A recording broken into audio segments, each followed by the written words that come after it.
Welcome to the Scoop World Order. Happy Thursday. The NFL Draft is kicking off in about an hour. We're going to go right into it. And wow, did we get a huge Michigan update this afternoon from Nevadabuck. We got a really good source on this one, and he dropped a bomb on us. So we're going to get into all that. Two more Wolverines are in the transfer portal. Last one out. Turn the light off, please, at this point. I think it's going to be a fantastic ride for the Buckeyes this year. I'm excited about it. And it's good seeing Michigan lose two really good players out to the portal. Is that the end of it? I don't think so. So, as always, we appreciate you guys kicking with us. This will be a huge show because you guys make it one each and every night. We appreciate you guys always being part of what we do, taking care of our veterans. Again, thank you for paying it forward with our super chats. This is going to be a big addition. We have a huge Buckeye Scoop mock draft going on. We're finishing it up right now. If you guys aren't members of BuckeyeScoop.com, we're going to have a large thread going all night through the draft, our analysis on some of the picks. Obviously, Marvin to the Cardinals seems like it's locked in at this point. So it'll be interesting to see how he does out there with Paris Johnson, but two great Buckeyes out to the west will be really good for those guys together. In addition, if you guys enjoy this content, please leave us a like, click subscribe, also click that little alert bell. Again, we appreciate all of your support on this channel. Thank you to all of our Scoop Ultra members, again, for supporting this channel. We go each and every night. We love kicking it with you guys, and we are very grateful to have you guys for our audience and for our chat that is always led by Devin and Akeem and Kim, our the Wrench crew, to keep our thing nice and moderated. So thank you for being a part of BuckeyeScoop.com, the premium Ohio State experience. And I get a lot of joy saying that. Nevada, you've got some premium information. You posted on BuckeyeScoop.com about an hour ago. Everything that we get is always on our website way before we go at 7 o'clock. But this was a huge update. Talk a little bit about what's going on with Michigan, some of the new information that you got regarding the sign stealing extravaganza that they had going on. Well, again, let's get the proper terminology. It's the advanced scouting, illegal electronic surveillance scandal. Sign stealing in and of itself is not a crime. Kirk Barton used to do that for Ohio State from the booth with eating nachos and using binoculars. So sign stealing is not a thing, but advanced scouting, multi-year advanced scouting, illegal electronic surveillance thing, that's a problem. And for Michigan, this is really a problem. From I'd say my best source, but one of my best sources, maybe my best source on all things NCAA. The obviously we'll differentiate between Cheeseburger Gates and the second one, which is the Advanced Scouting LOA 2, letter of allegation 2. The working theory by which the infraction committee is working and looking at letter of allegation 2 is a lack of institutional control case, which is an absolutely monstrous finding for Michigan. That's a problem. That unlocks just so many bad things that can happen to Michigan as a result of an LOIC. There's been talk whether this was going to be a failure to monitor case or an LOIC. It seems as if the working theory is LOIC. That is confirmed. That's a problem for Michigan. I'll give Michigan fans, here's the good news, Michigan.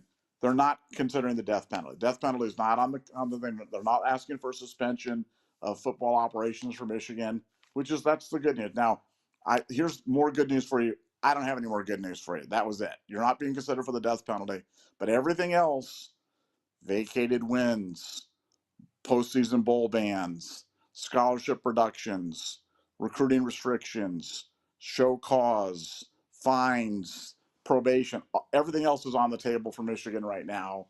And this is the most watched case in NCAA history. They consider this to be a keystone case for them. And as a result, the case is deepening as due to them assigning new investigators to the case, more investigators to the case. So from my standpoint, this is bad news. I guess it's good news. Depends on how you look at it. It's not going to be an April letter of allegation. I'm not even sure it's going to be a September release on the letter of allegations. It could be later than that, but the committee said they don't care. They don't care that people are waiting for it. They don't care that people are asking for it. They don't care that there's people claiming for it. They're going to take as long as they need to get to the bottom of it. I do believe it's going to take longer than I would have initially anticipated, but that the scandal is deepening, and Sharon Moore is directly implicated in it, and that there's no way that Sharon Moore does not escape a show cause on it. Now, I'm not sure if Sharon Moore got a show cause on the Cheeseburger Gate thing, but he is directly implicated in letter of allegation too. I'm not sure what the implications are of a sitting head coach receiving a show cause. I like I said, that part I don't know what the implications of it are, but I know he's implicated in the scandal.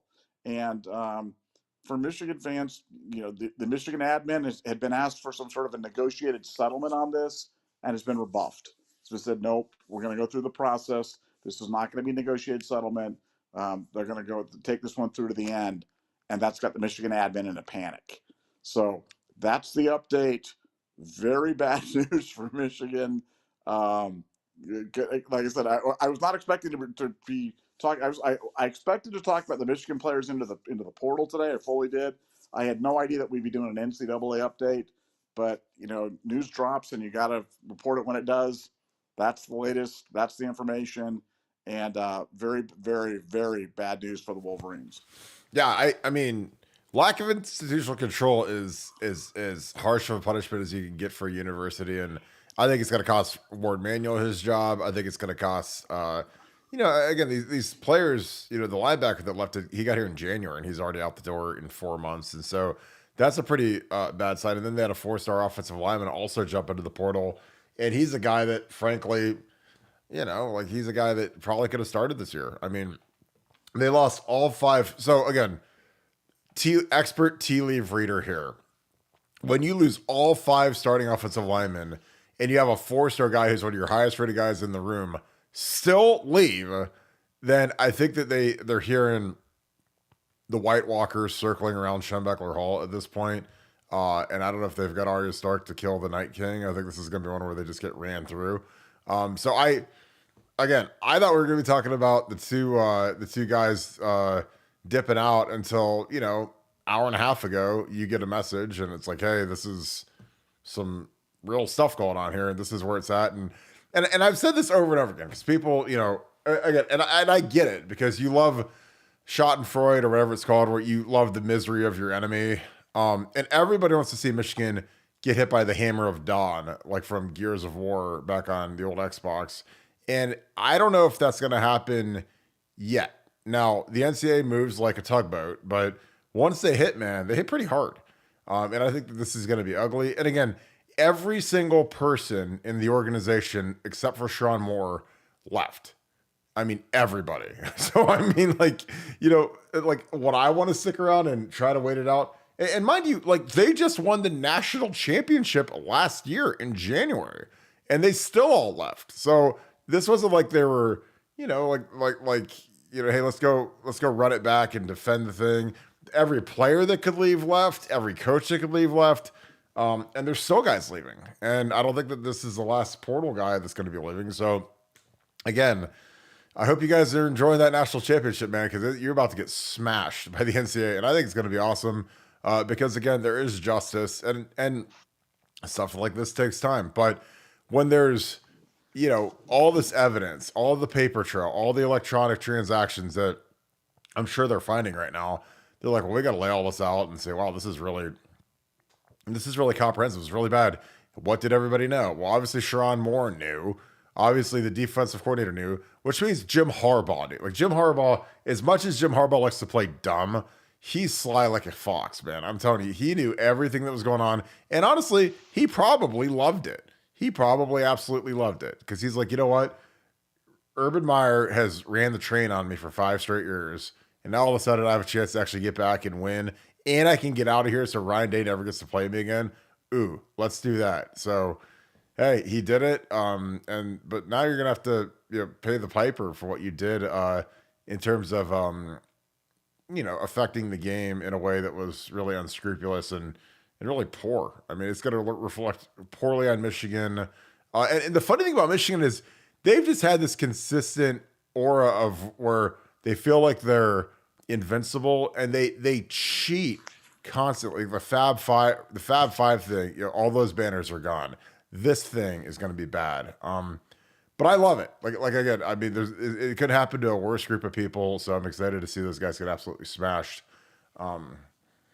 Any follow up to that? We're starting to get some super chats in here. The draft is coming Love your thoughts on the draft. Toss those in the comments. Where do you think Marvin's going? Everyone thinks it's 4. I mean, I can't imagine Arizona passing on him, but we're gonna find out. Any other comments about it? We can get into a couple of these the guys that hit the portal as well. Well, yeah. Look, the linebacker that left the portal, literally, that was their best recruit. Now, keep in mind, this was their best recruit. He was one of 9 kids that were early entrants. So he went to school in January. He was one of 4 of those 9 that actually played in the spring game, and then he bolts. And he was their most vocal recruiter. You know how every class has got that vocal guy on social media, Yeah. that guy that's kind of the team leader, the recruiting guy. He left. He literally left.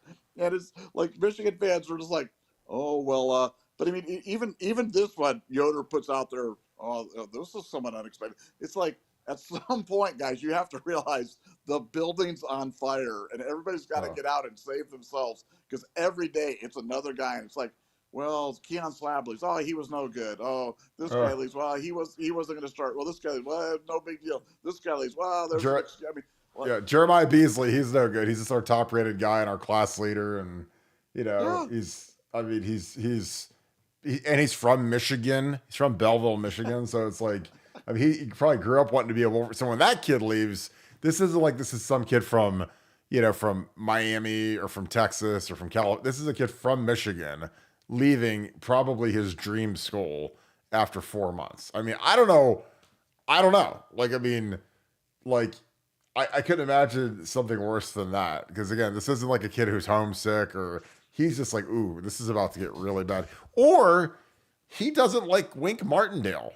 I mean, again, that was something I said is I'm like, look, a lot of these kids showed up. A lot of these kids were here last year, but it's a whole new coaching staff. And you might not necessarily like the guy. You might have loved your old coach. You might hate your new coach. And again, that happens all the time. And I was like, there's going to be some of these kids that aren't going to like Wink Martindale. I mean, Wink Martindale almost came to blows with the head coach of the New York Giants last year. I mean, they were like, they hated each other by the end of the season. And then when they fired him or he resigned or whatever, like he ends up at Michigan. And so, I mean, he's an abrasive dude. And again, not every player likes that kind of stuff. Not every coach likes that kind of stuff. So, like it's no different than what happened at Alabama when all of a sudden we got Caleb Downs and we got, we got Julian saying like all of a sudden, those guys, they were there for about 3 minutes and they heard, Caleb DeBoer and they weren't buying what he was selling and they jumped ship and, they say, hey, Ryan Day sounds pretty good still. And I know that guy and I know that he can win and I know that he can win at a big level. So let's go there. So again, I don't know how to frame this, man, when all of your coaches leave, all of your best players that could leave for the draft left, and now your freshmen are leaving too. I just don't know how that doesn't spell abject disaster, in my opinion.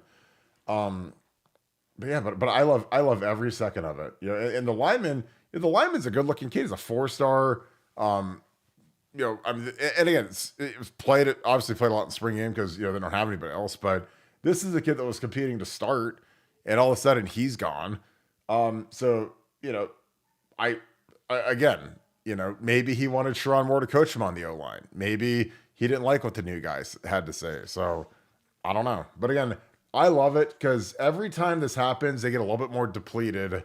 And I think it's absolutely fantastic. So we can get into these super chats. You got any other? Hold on. Yeah, I just want to say, and Kirk, to your earlier point, everything you just said, this is coming off a national championship season.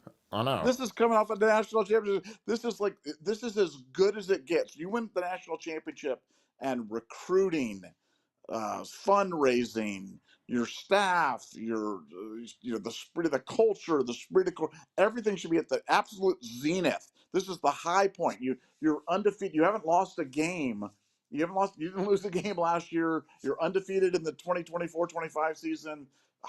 Hopes are springing eternal. You come there and everybody leaves, and it's like I know that there are some logical Michigan fans out there. At some point, does it not dawn on somebody that something is really, really wrong there in Schembechler Hall? Like something. If this was happening in Ohio State, I'd be freaking out. I'd be like, what in the world? We are broken. What in the world is going on here? If you have something like this happening, This is happening to them coming off a national championship. How bad does it have to be there for that to happen after a national championship? I just don't have any words. Well, how bad it's gonna be when they lose 5 games this year?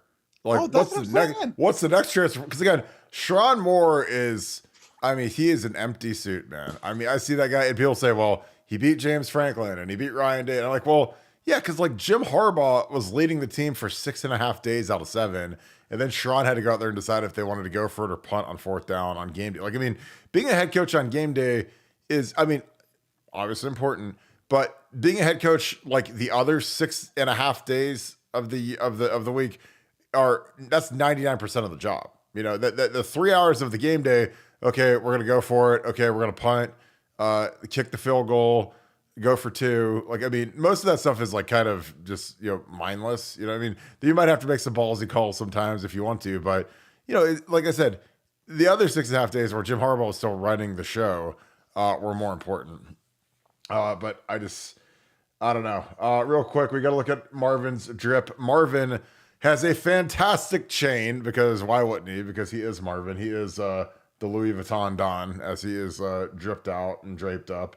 But he's got the Marvin Harrison Sr. and little baby Marvin Harrison thing on the locket. With obviously you gotta have the Louis Vuitton like custom suit. You see the little Louis V right there. And then on the flip, because again, Nevada, as you notice, that is like a little doohickey, a little screw that spins. It's like a spinner, like you're riding spinners, like back in 1999. And they've got Simba and Mufasa, unless that's Scar, but I think it's Mufasa. They got like the Lion King and Lion King little kid son dude. And then they've got Marvin Harrison and little Pee Wee football Marvin Harrison. So that is his chain that he is stripped out in today. Obviously, he had to make sure that he had a long phone charging cord because Lord knows he's going to be on his phone for probably an hour tonight just to get to pick 4 because it's like 50 minutes pick. So, yeah, Nevada, rate the fit 1 to 10.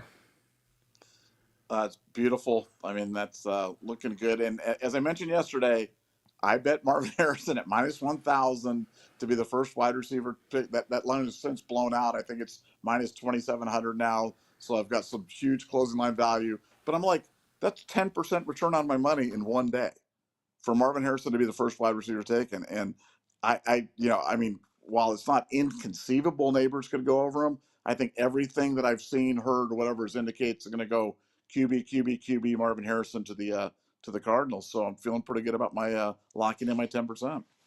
Yeah, it seems like again, as these things start to leak, it looks like it's gonna be obviously Caleb's the first guy. Then the kid from LSU is going to Washington. Drake May is going to the Patriots, and it looks like Marvin is going to the Cardinals. But who knows? It's going to be crazy. I love the draft. I like the draft a lot more now that I'm not in it, because the year that I was in it, it sucked. But other than that, like, I love watching the draft. All right.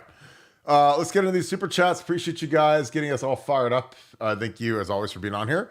Thank you for making this a huge show. We're going to go right into the beginning of the NFL draft. District Fire 10 just looked at Wolver Weasel Digest about transfers.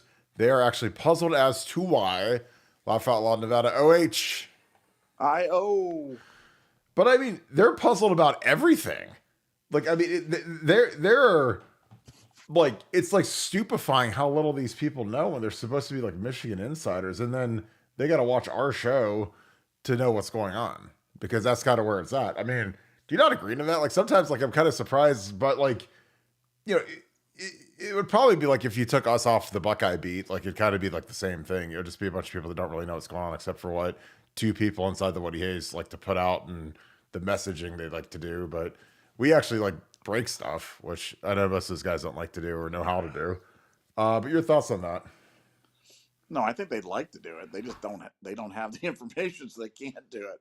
But no, these Michigan shows are always fun because our numbers just spike through the roof, and it's because Michigan fans are so desperate to get news because their beat is the worst, and the Ohio State beat is bad. I mean, it is Yes, bad. I'm really just like, bad. it is a bunch of guys that just, look like they're, refugees from a Star Wars convention that are out there being fed the pablum from from EMIG at the sports information thing. But as bad as that is, the Michigan beat's worse. It's worse. So Ballas came out with something today talking about transfers, and I'm like, well, or Bayless or Ballas, whatever the heck his name is. I just know it's wrong. I mean, even though it was good news, like he's talking about one more big transfer coming, I'm like, I don't even believe it because he's been so remarkably wrong on everything. It makes me, immediately think that the opposite's going to happen. But hey, Michigan beat is bad. Welcome to the show, guys. We gave you the truth. To summarize, in case you missed the first 5 minutes, it's really, really bad for you guys. So buckle up, boys. Yeah, it's glorious for us though because it gives us awesome stuff to talk about as they keep screwing up. The Blues. Do you think JJ is a top 5 pick? I absolutely do not. Why not? I don't. He's Zach Wilson to me. I mean, Zach Wilson was a guy that Jim Harbaugh said JJ had the greatest pro day of all time because, of course, why wouldn't he? Because Jim Harbaugh's the king of superlatives. And the funny thing is, JJ Harbaugh or Jim Harbaugh's picking 5th, so JJ is going to be on the board. So if you think he had the greatest pro day of all time, he's the greatest quarterback of all time, trade Justin Herbert then and prove it, which he won't because Justin Herbert is like light years better than JJ McCarthy. But I just don't think he's, like, did I think did he beat Ohio State? Yes. Did he do anything? I mean, I watched every snap against Ohio State and I was never like, oh my God. Like, I mean, I didn't think he was as good as Chad Henne. I mean, honestly, I think Chad Henne had a better arm. I thought, Chad Henne didn't have as complete as a team, but I think that the '06 Michigan team is better than any of the Michigan teams they've had the last 3 years. But they just happened to run into kind of some paper tigers. They didn't play some of the better teams, in my opinion. Like this Michigan team, like, are they good? Sure. Did they win the national championship? Sure. Was this a great year for college football? No. There's no way. Like if they would have played our Ohio State team even from 2 years ago when we had CJ Stroud, like I think we killed that team. I mean, we were throwing at the end zone to beat them with Kyle McCord, who went to Syracuse. And Syracuse, lost 45-0 in their bowl game, in December. So I mean, that wasn't exactly some whiz bang program that Kyle McCord went to. So I think JJ is a hype monster. There's no time in the history of mankind where GMs are dumber than like leading up to the draft and draft night because you'll see guys like Zach Wilson go 2nd overall. You'll see Trey Lance go 3rd overall, who played like 1 game.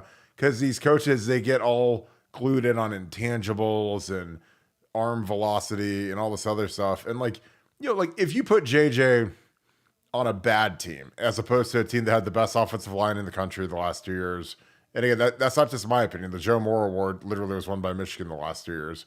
Or excuse me, I think Washington got it this year, but Michigan got it 2 years in a row. I just don't think he's that dude. And did he have Colson Loveland, a great tight end? Sure. Did he have a great running game with Blake Corum? Sure. Best defense of the country? Probably. And so like he kind of had everything you need to be a game manager and be successful. And I think that's what he is. I think he's a game manager. I think if he goes to Minnesota, it's probably his best situation because he's got the best receiver in the NFL on his team. He's got the best tight end maybe in the NFL on his team with Hawkinson. Assuming he heals up correctly, and you have Jordan Addison, who was awesome last year. So, if he goes to a team like that, could he do something? Sure. But if he goes to, a bad program, like look out. I mean, those are the times that you get flushed down the toilet as a quarterback. So I don't think he's a top 5 pick. I think he's just a guy.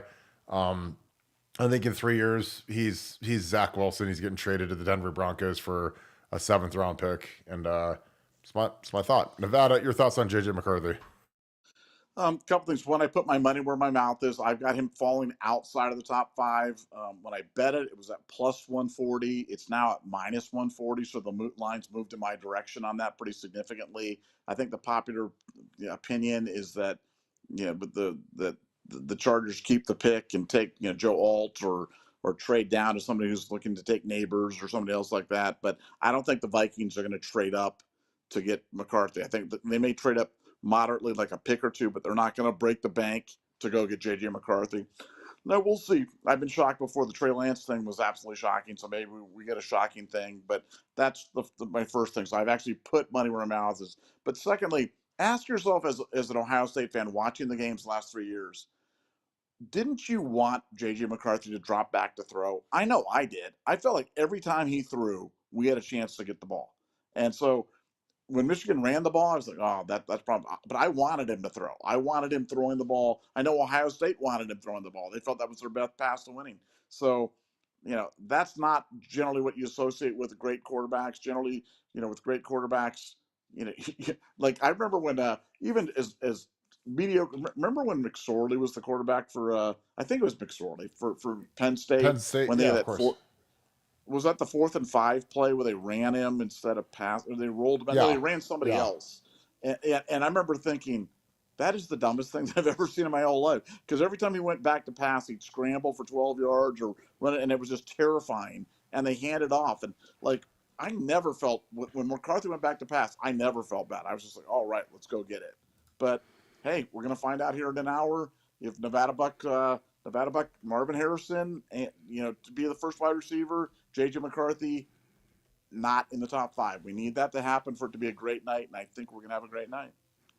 Did you put anything on Caleb Williams, the number 1 at minus 20,000 or no? I mean, I would. That's like a 5%. I mean, like you could have made like 5% of your money at one point on that, and that's a sure thing. So I'm all about taking those sure things. I mean, 100 grand, you make $500. Yeah. I mean, why not, right? What could go wrong? Yeah. Thanks for the question, the Blues. Appreciate you. Precinct or PR3CT, I think Precinct. Nevadabuck, are you loading up on Nevada Goldbacks? I don't know what that means. What's Nevada Goldbacks, Nevada? I don't. Oh, on Nevada Goldbacks. Are you loading up on Nevada Goldbacks? I honestly don't know what that is, but I feel like I should know what that is. Feel free to drop another question in there, maybe give a little bit of clarification. Nevada Goldbacks.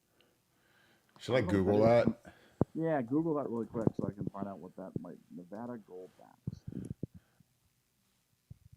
Don't know what that is. Let me look. Nevada Goldbacks. If you guys know what that is, toss that in the chat.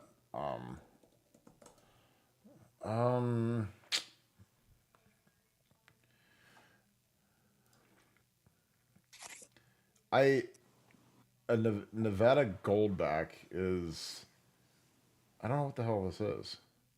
It's weird. Okay. It's just Nevada Goldback. Barter an asset. It's a voluntary barter of an asset made of gold. I'll have to read up on that. I don't know what that.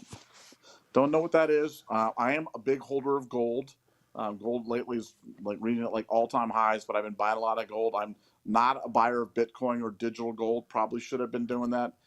My friends have been recommending that to me since it was like 2000, and I've missed the entire run-up, so I'm a big dummy. But I'll look at Nevada Goldbacks. Thanks for the tip. Bitcoin will be fun until Putin turns off the machine, and then everybody's out their money. Yeah. ZZM, thanks for being the ultra member. Thanks for the 5. Is it possible, Tony, what they're thinking more will be canned after the hammer, and he'd be head coach after Nevada OH? Tony Alford has the same chance. Yes, go ahead. Can I answer this one, please? Tony Alford ain't that smart, guys. Okay, Tony Alford isn't the 4-dimensional chess player that's looking like 9 steps ahead, like Spock when he's playing against Captain Kirk and stuff like that. It was a straight cash grab. He didn't have enough confidence that he'd have a job, so he'd get a job. I'll take 3 years. I'll take the money. No, Tony Alford, has trouble figuring out where he's going to go to lunch, let alone figuring out how he's going to, ascend to the throne of the Michigan head coaching job once Sherrone Moore gets fired. And Sherrone Moore is getting fired. There's no question about it. But I think at that point, Michigan's going to be done with the experiments with guys that have never been head coaches before, like Alford would be, and they're going to go out and get an adult to be in the room. So I would say no. And Kirk, you could have a completely different answer, but that's my final answer. Well, I mean, he worked for Urban Meyer, and he played at Colorado State, and he interviewed at Colorado State, and Urban Meyer told Colorado State not to hire him. So, I mean, Urban knew. I mean, he was trying to do the best for a program that he worked for a minute with Earl. And I'm just telling you, like, he knew what he was getting, and that's why he recommended Steve Adazio, who obviously he thought more highly of as a coach. But you know, Michigan is still a top 10 job in the country. I mean, once all the sanctions are removed, like they've got money, they've got great facilities, they've got prestige. So that ain't the job. Like that's not gonna be Tony Alford's first job. Again, I'm shocked they gave Sharon Moore the job because Michigan is Michigan. I mean, it's like Ohio State. Ohio State comes open, like you're not promoting from within. I mean, we did it with Ryan because Urban felt strongly that he didn't want to blow the thing up because Urban always cares about his reputation. And again, I think that that's actually noble because he knew that if he just resigned and went off to play golf at Augusta every weekend, then a lot of guys could be out of a job. Mickey Murata could be out of a job. Mark Pantoni could be out of a job. Brian Voltolini could be out of a job. Those guys could all be out of jobs. And, they had families. They liked Columbus. It was kind of on rails. And Urban did like the noble thing. And he's like, why don't you, I mean, I think that they probably wanted to do a search, but, Gene felt strongly about Ryan Day and Urban was okay with Ryan Day. So they promoted him, and a lot of guys got to keep their jobs. Whereas, like with Nick Saban retires, that whole staff's gone. There's like 2 guys left from that entire staff that are still there. Because when you whack, when the head coach leaves, like Nick Saban retires, the coordinators are gone, the line coach is gone, the strength coach is gone, personnel guys are gone because whoever's coming into a big time program like Alabama or Ohio State, they want to bring all their own people that have been loyal to them. So, like, if for some reason Ohio State would have hired Matt Campbell, he would have brought his whole staff from Iowa State back when he was the hot guy, or Kalen DeBoer. He brought all of his guys from Washington. And it was funny because a couple of them left immediately to go to the Seahawks after like a week. But they want the guys they can trust. They don't want the guys from the old guard. They might keep 1 guy, maybe 2 at most, to have some chemistry with the current players, but a lot of times I see everybody get whacked. It's part of the coaching profession. Like when you're a coach, if that head coach gets fired or he takes another job, man, everyone's whacked. Everybody's at risk. Everybody's trying to hold on for dear life and hope they get a job. Like when Jim Tressel got fired, everyone in that building thought they were fired, except for maybe Luke Fickell. Vrabel was coaching for his job. Stan Drayton was coaching for his job. I got retained, which was great because I got to finish out my MBA and learn urban system for a year or so. And Harbaugh, Jim Harbaugh did the exact opposite. Jim Harbaugh was like, "Hey guys, this is about to be bad. I'm going to LA. If you guys want to come with me, I'd love to have you." So Ben Herbert, strength coach, you want to come? Oh God, yeah. All my position coaches, you want to come?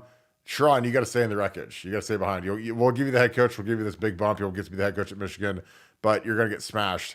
You're going to get a show cause. You're going to get lack of institutional control. But everybody else, come along with me. Everybody except for Mike Hart, because Mike Hart is he's in the ether. He's not coaching anywhere. He went from being the running backs coach on a team that won a national title to unemployed, which is kind of interesting. But hey, it is what it is. Kind of happened to a nicer guy. Michael Jarrett, thanks for the 5. Thank you for being an Ultra member as well. It's coming, the Massive Hammer. Ooh, I love that. Oh, I can't wait. Loving it. They deserve it. Evil laugh. Love it. Just waiting to see it come out. Could be a hot minute, but when it comes out, man, it is not going to be fun to be a Michigan fan. Or it's going to be even less fun to be a Michigan player or coach. And that transfer portal is about to be popping. Nevada OH. Yeah, I think it's going to be incredible. But yeah, I'm like you, Nevada. I just, the timeline is impossible to predict. Well, it is, but my views on this is really modified because I when this first came down, I was like, man, I wanted this adjudicated as quickly as possible, and I've really kind of changed my. I always say I reserve the right to change my mind. I want this hanging over their head as long as possible. I think the drip, drip, drip is much more terrifying, much worse for their program. It's kind of like when you have your tooth and it's hurting, and if you just yank it out, the pain's gone. The worst is over, and you may have a big bloody gap in your mouth, but at least the thing's gone. You leave it in there, and it's just like throbbing and aching, and you're never like. That's what it is for Michigan right now, and I want them to be in pain as long as possible So I'm really all about this. Like, to me, when I read that, my first reaction was, "Ah, man, that's not good." But then I thought about it. And I'm like, "Oh no, I love this. I love this." I've officially gone from I think that they're really going to get hammered to I know they're getting a hammer. It's just a question of how bad it's going to be, but it's going to be bad. It's going to be bad, and I mean, but they asked for it, man. Michigan. I have absolutely no sympathy for Michigan fans. There's no. I feel bad. No, none of that. It can't come hard enough for them, and it is coming. It's funny. We have a huge thread on BuckeyeScoop.com. If you guys aren't members, talking NFL draft. Caleb Williams is going to be interesting, Max. I think he's going to be an absolute. I mean, I can't imagine him making it in the league with the Chicago media, because I was there for a year. Dude, it is the most vicious group of reporters, man. And I mean, I was there and whew. I mean, with Caleb Williams, man, they're going to eat that kid alive. Because he acts like such a douchebag. Talented, but I mean, is he going to be like able to buckle down and handle Chicago? We're going to find out. Buck Nasty, thank you for being an ultra member. Thank you for the 10. Now that Marv is gone, let's talk about Jet. It's supposed to be Marvin 2.0. I mean, he's like a 2028, so that's a long time away. But can't imagine there's going to be more highly recruited kid in the country. Kind of surprised Brian Hartline hasn't offered him yet. Because like, what's the worst you can get out of that, you know? But I don't know. I think that Jet Harrison in Scarlet and Gray will be magnificent. And if I'm him, when your brother already laid down the template and Brian Hartline has the template, why would you consider anywhere else? But he's a kid that we'll dig up some of his highlight film, but he's a young kid still. But he's supposed to be that dude, and obviously Marvin was that dude, and his dad was that dude. So I'm taking all the Marvin Harrison's sons that he has. And if he has any other ones, we'll take those too. Nevada, your thoughts on Jet Harrison, who is a 2028 recruit? Yeah, it's hard to get excited about that, but I mean, when you just look at the way we've been stocking the number one, J.J. Smith and 24, the 25 guys, 26 Chris Henry. I mean, is it any stretch to think that we'll get, Jet? I think the only question is going to be, is Hartline going to be around here to coach him? That would be the only hold up / trepidation. But if he is, yeah, he's a Buckeye, and we'll continue to roll with those great wide receiver recruits, and yeah, it'll be fun. It's you never like talking about young guys, but a guy like him is about as close to can't miss as it can be. But it'll be fun to watch him develop. Yeah, and like again, there's a photo of them at the Heisman, so I mean he's obviously very young, and obviously he's going to develop, but. I mean, the bloodlines are obviously there. You saw what his brother did. As long as he stays he has the same edge that his brother did. And again, when his dad is the ultimate professional, the ultimate perfectionist is at route running, this kid's going to have crispy routes. So I'm excited about him. I think it's going to be awesome. Show of Steel Workshop. Appreciate you, brother. The chat was lit today.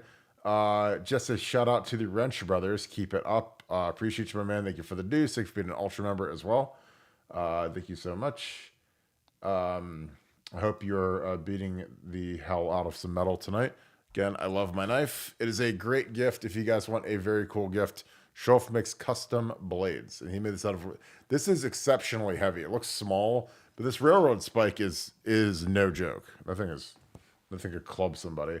Deb, what is up? Good seeing you tonight, my friend. Deb Sobel, Scoop Ultra member. Thank you for being an Ultra member. Thank you for the 5. Congratulations to my Buckeyes moving on tonight. One more OH for them, Nevada. Well, I think all we're going to see tonight is Marvin, but we're going to see, we'll see some guys. I mean, I would think that Mike Hall's probably the next Buckeye to get drafted. I would think. But, there's going to be a few guys hear their names called. Tommy Eichenberg will, Cade will. It'll be interesting. Like I said, I think Mike will probably go 2, if not Cade. Am I missing anybody? Mine probably won't get drafted. Steele maybe late, if not undrafted. Proctor maybe late.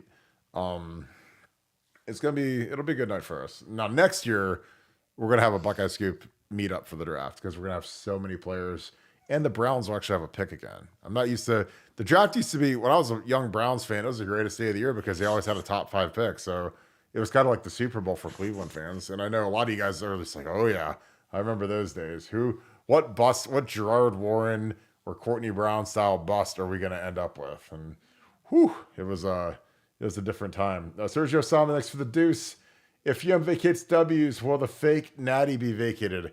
I would think it would be. I mean, again, they took our Sugar Bowl trophy away when they vacated that season for Tattoo Gate or whatever. So I don't know. I mean, I wouldn't be building too big of a trophy case for that thing.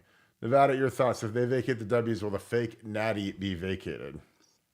I think that's an open question. I don't know. I mean, again, I've been asked this question many times, and I've said gun to my head. I think yes, because Stallions was cheating in 2023. We have video of him on the sideline of the Central Michigan game, stealing signs, and we know the scandal went on, throughout the season, throughout at least the first 7 or 8 games of this season.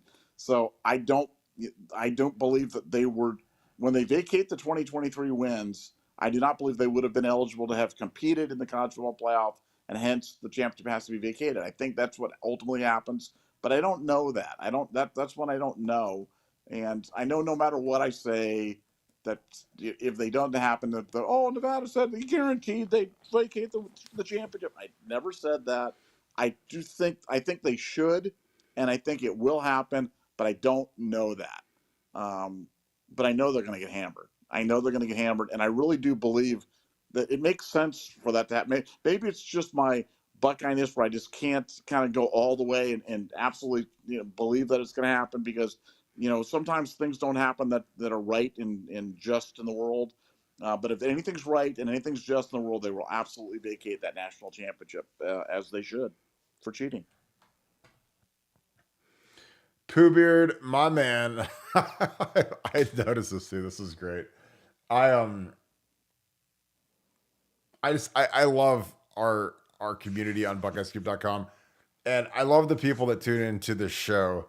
And if you're not on BuckeyeScoop.com, I'm telling you, it's hilarious. We're doing a mock draft right now where members can pick a team, sign up, first come, first serve. We do a mock draft every year.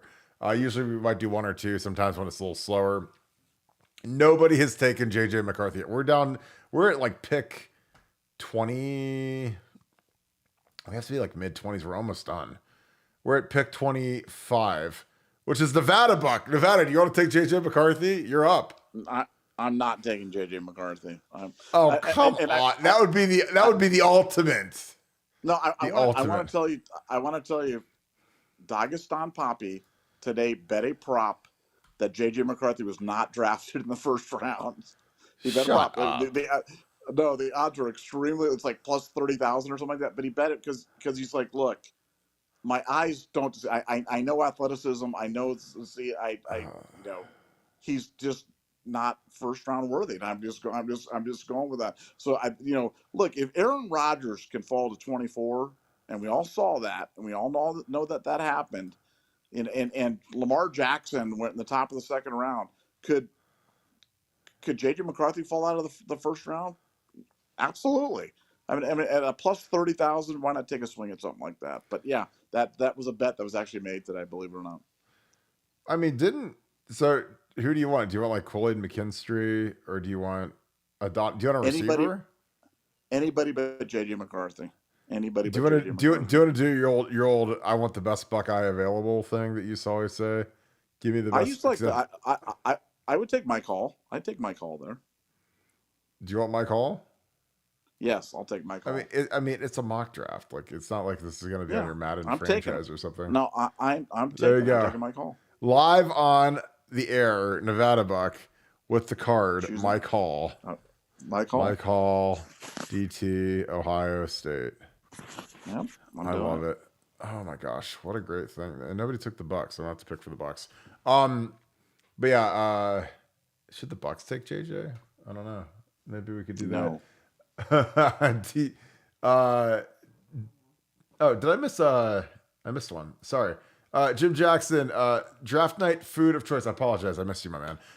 Kim made tacos, and they were absolutely fantastic. I've slowly gone away from Chipotle. I used to love Chipotle. Chipotle used to be my favorite food in the entire world, probably 7, 8, 9, 10 years ago through college. I mean, I used to eat Chipotle 5 days a week, and it's terrible now. It sucks. It's like Chipotle is like seeing like a girlfriend from or a girl from high school that used to be super hot, and now you see her and just not hot at all. Like, just time has not been kind, and and that happens a lot. Time's undefeated, but like that's what Chipotle is. Chipotle in college was absolute fire, and it was way cheaper. It was like $5.25 for like a steak burrito, or for a chicken burrito, it was like $5.75 for a steak burrito.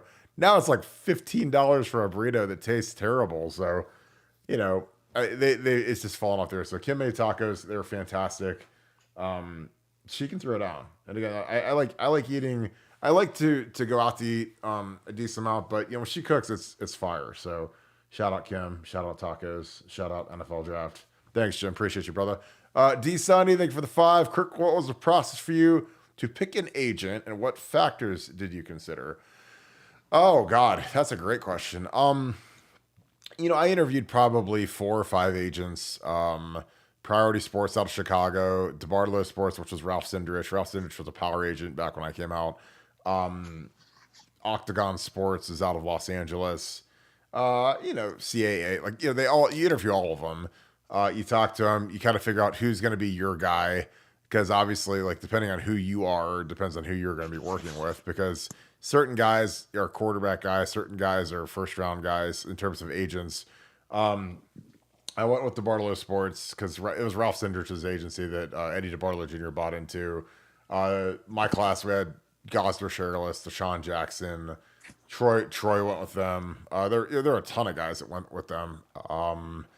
And it was good. You want to be comfortable with them. You want to know that they've got your back. You prefer that they don't have someone who's in your spot. Like you don't want to have 5 tackles that they have to, jockey. You'd rather that they have you or maybe one other guy that's at your spot. You don't want to go somewhere there's like they have 10 tackles that they have to market and manage. But again, it's just such a small piece of the pie. And you see guys don't even take agents anymore. Like Lamar Jackson didn't take an agent, and didn't hurt him. I think that's a little crazy, but going through the process, it's helpful to have an agent, especially if you go training. But again, like I don't think Marvin has an agent, and Marvin obviously he didn't do the combine, he didn't do anything. Marvin did the process about as amazingly as I could ever see. He literally just said "f you" to the whole process and did his own thing, which I respect that. I think it's awesome.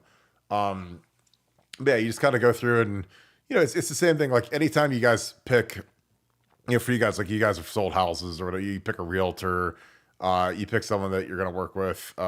You just want there to be comfort, and obviously there's got to be like a base of knowledge that you respect, and it worked out great.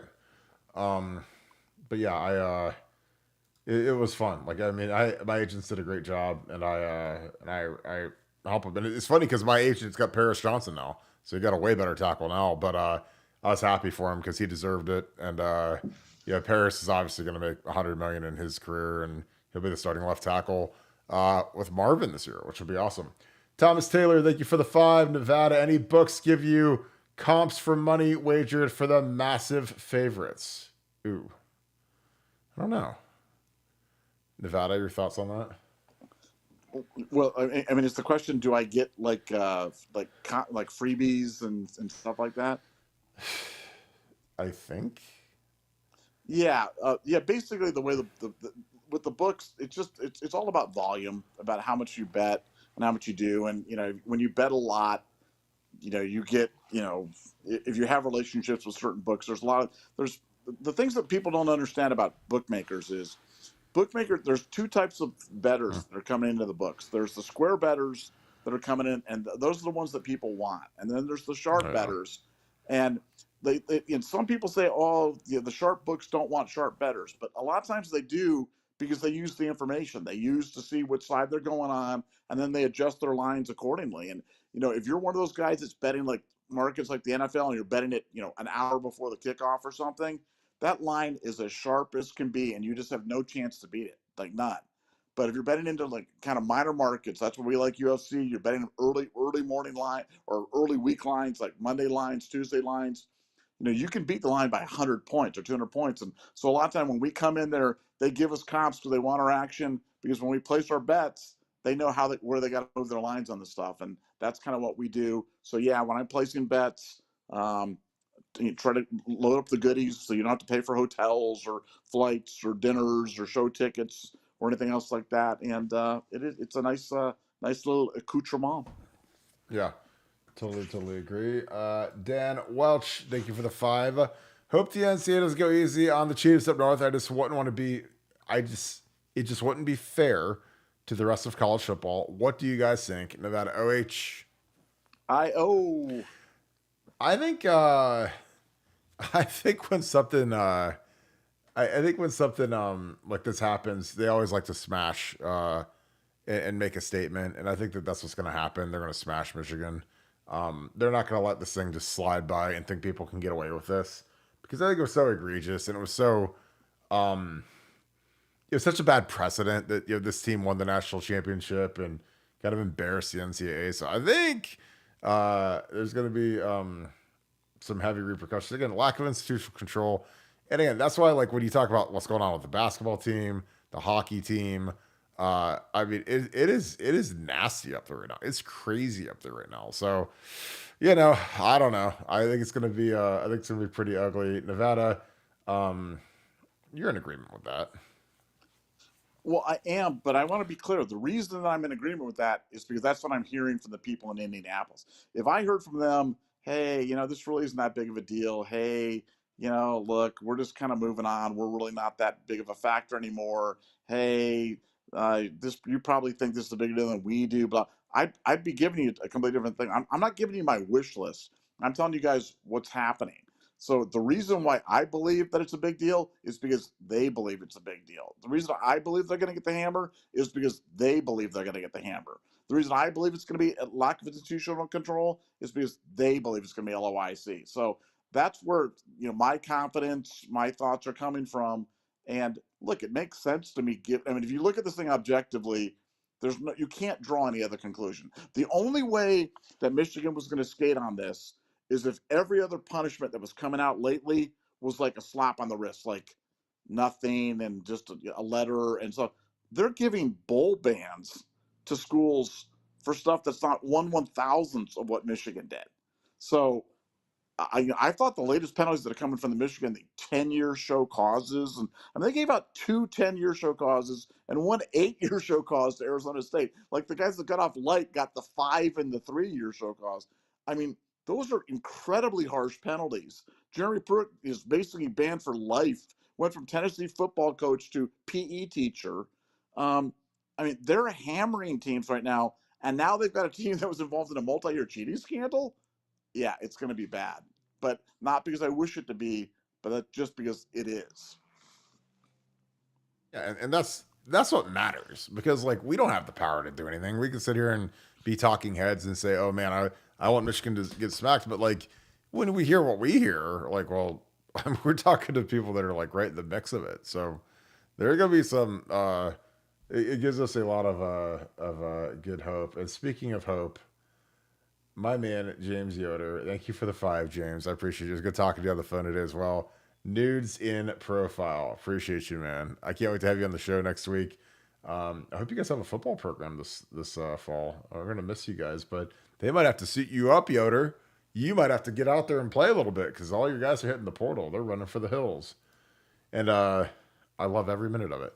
Donald Karen at Rossbeck, thank you for the 5. With the 5th pick of the UFL draft, St. Louis Battlehawks take JJ McCarthy.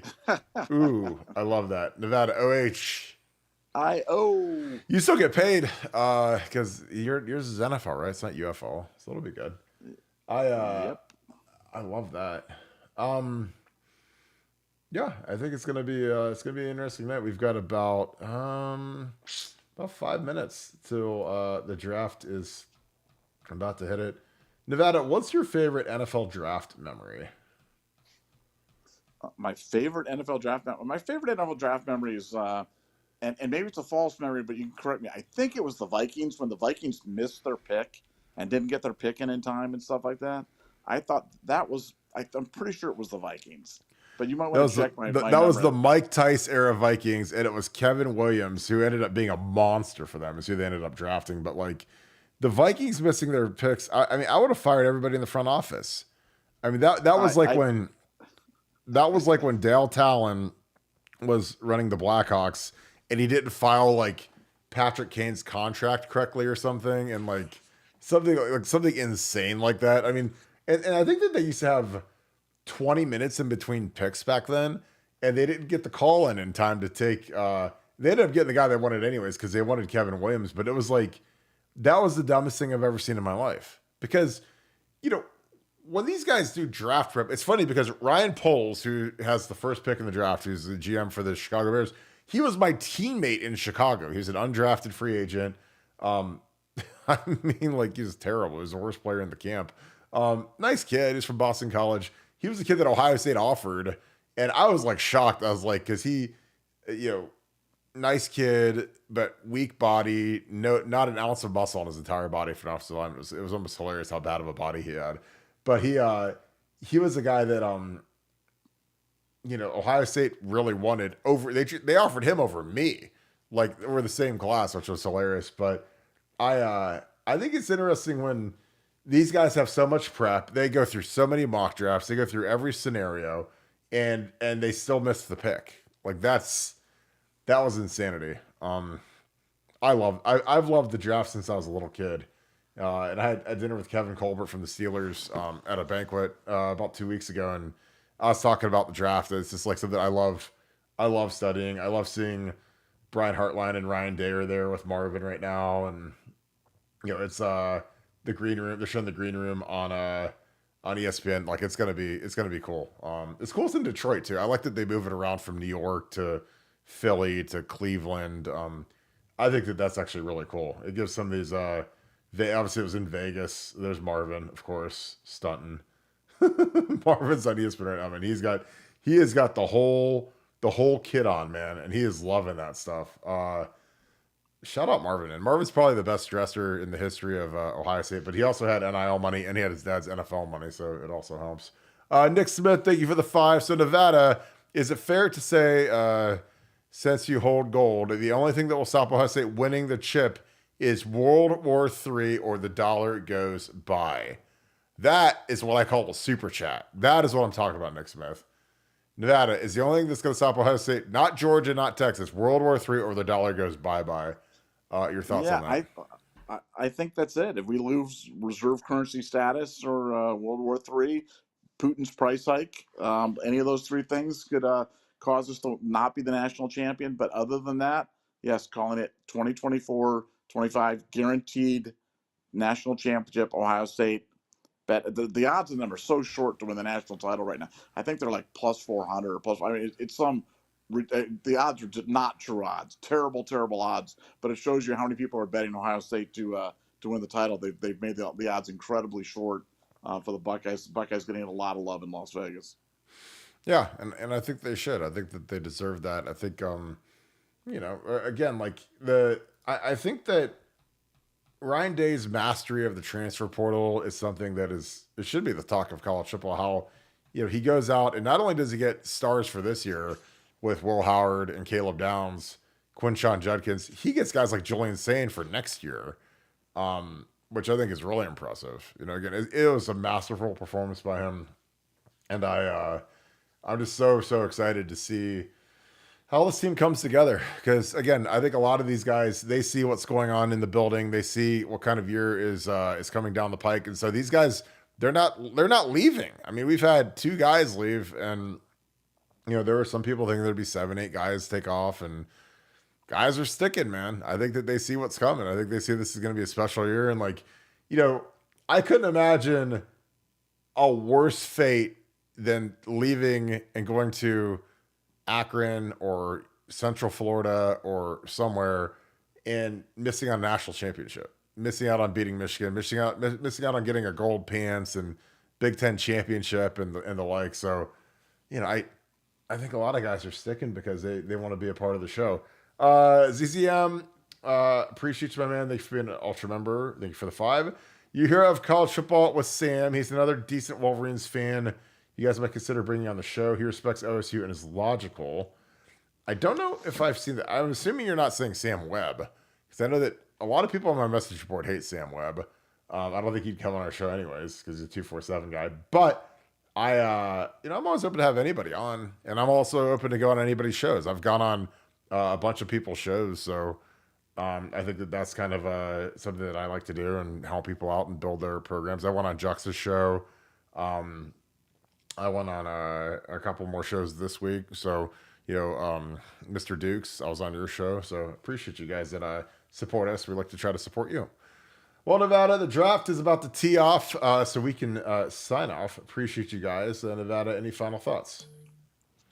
No, just as Kirk said, if you want to be the full, complete, 100% knowledgeable Ohio State football fan, join BuckeyeScoop.com. We do this every single day.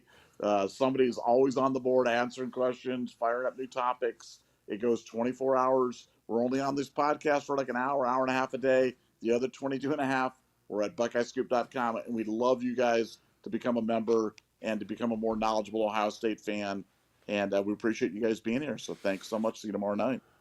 As always, we appreciate you guys. I hope you guys have a great Thursday night. I hope you guys enjoy the draft. Bears are about to be on the clock. So we're going to head off and watch the draft, our respective things. If you guys enjoy this content, please leave us a like, click subscribe. Also, click that little alert bell. Again, we appreciate you guys very much for checking in with us every night. This is a huge show because you guys made it one. It's great to have you guys on here, and we love being here. So thank you for that. As always, thank you so much, Buckeye Nation. Thank you, Scoop family. In the comments, give me a surprise draft pick. Give me someone that you think might go a little bit higher. Give me a projection. Who's your team and who do you want them to draft? Put that in our comments down below. Again, we appreciate you guys so much. Thank you guys. Again, this is it's a blessing. We love doing the show, but we appreciate you guys. Hope you guys have a good night. Go Bucks.